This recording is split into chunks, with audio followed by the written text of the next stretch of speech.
En ce temps-là, comme Jésus et les disciples étaient réunis en Galilée, il leur dit, le Fils de l'homme va être livré aux mains des hommes, ils le tueront et le troisième jour, ils ressusciteront. Là, nous sommes dans Matthieu chapitre 17. Nous avons vu aussi que dans Matthieu chapitre 16, juste après le passage de Matthieu 16, 18, Pierre, tu es Pierre, cette pierre je bâtirai mon église et les portes de la mort ne pourront rien contre elle. On voit comment Jésus-Christ, après avoir fait de Pierre le chef de l'église, celui qui sera le patron, de son église à lui, fondée par lui-même bien sûr, il va annoncer juste après, je vais mourir, je vais être arrêté, annonce de la passion. Et juste après ça, Pierre le prend à part, lui fait des reproches et lui dit, cela ne t'arrivera pas. C'est comme si Pierre fait comprendre à Jésus-Christ que dans mon église, à celle que tu m'as confiée, on ne meurt pas comme ça n'importe comment. Tu dis que tu vas partir à Jérusalem, on va te crucifier, mais c'est pas possible. T'inquiète pas, je prends les rênes de l'église, je vais m'en occuper, tu n'auras pas de souci. Et Jésus-Christ lui dit, arrière de moi Satan, tes pensées ne sont pas mes pensées. Et Jésus-Christ ne va pas annoncer sa passion une seule fois, il va l'annoncer jusqu'à 3 fois. Et ce qui est curieux, c'est qu'on a l'impression que malgré cette remarque que Jésus-Christ va faire à Pierre, Pierre ne va jamais entrer dans intégrer en lui-même le fait que Jésus-Christ est appelé à venir et à mourir. Il lui rappelle là dans Matthieu chapitre 17. Comme Jésus et les disciples étaient en Galilée, il leur dit, le Fils de l'homme va être livré aux mains des hommes, ils le tueront et le troisième jour, il ressuscitera. Et ils furent profondément attristés. Et on voit, alors on va pas faire le lien là, mais on pourrait faire le lien entre Marie et Pierre, pour montrer comment Marie, elle, va entendre les paroles de l'annonce de la passion. Pas directement, parce que Marie n'est pas là, mais forcément Jean, le secrétaire de Marie, va lui rappeler, quand ils vont se rencontrer, que Jésus-Christ a annoncé qu'il va mourir, etc. Et Marie va garder ces paroles dans son cœur, et en gardant la parole de Dieu dans son cœur, elle sera forte, et elle sera là, le jour où Jésus-Christ sera à la croix. Par contre, Pierre, qui refuse de croire, qui refuse d'entrer dans cette parole de Dieu, cette parole de Dieu, il ne va pas l'intégrer et la garder, et le jour où il y aura la passion, il va fuir. Et donc, on voit la manière dont Marie garde la parole de Dieu, et la manière dont Pierre a eu du mal à garder la parole de Dieu, il ira même jusqu'à renier Jésus. Mais la question de l'évangile de ce jour, c'est ceux qui perçoivent la redevance des 2 drachmes pour le temple va retrouver Pierre et lui dire, votre maître paye bien les 2 drachmes, n'est-ce pas? Il répondit oui.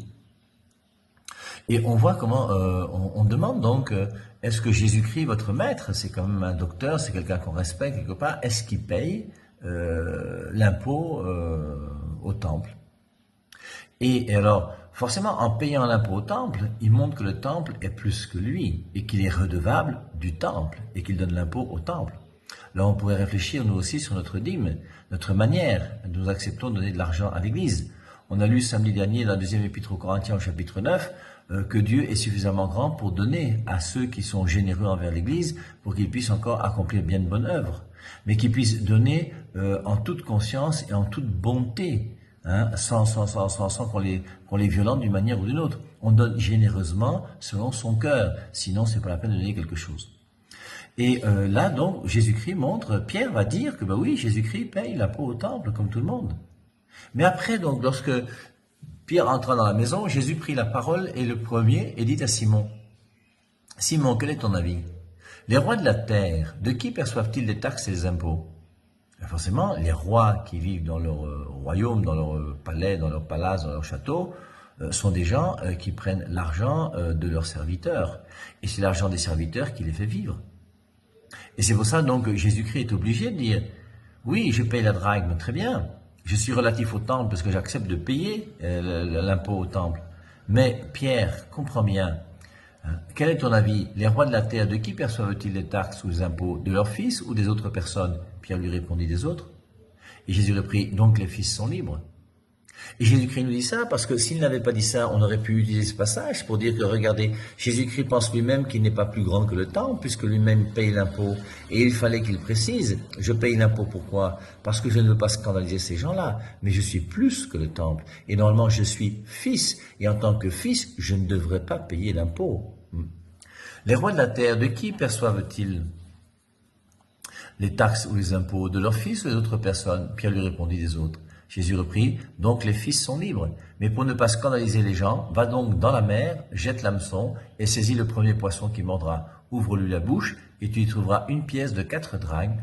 Prends-la, tu la donneras pour moi et pour toi. Et ce qui est intéressant aussi, c'est de voir comment il va envoyer donc Pierre chercher l'argent dans le poisson. Pourquoi le poisson? Parce que Pierre est un pêcheur.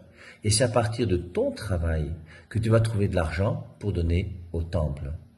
Bonne semaine à tous et à bientôt. Bye bye.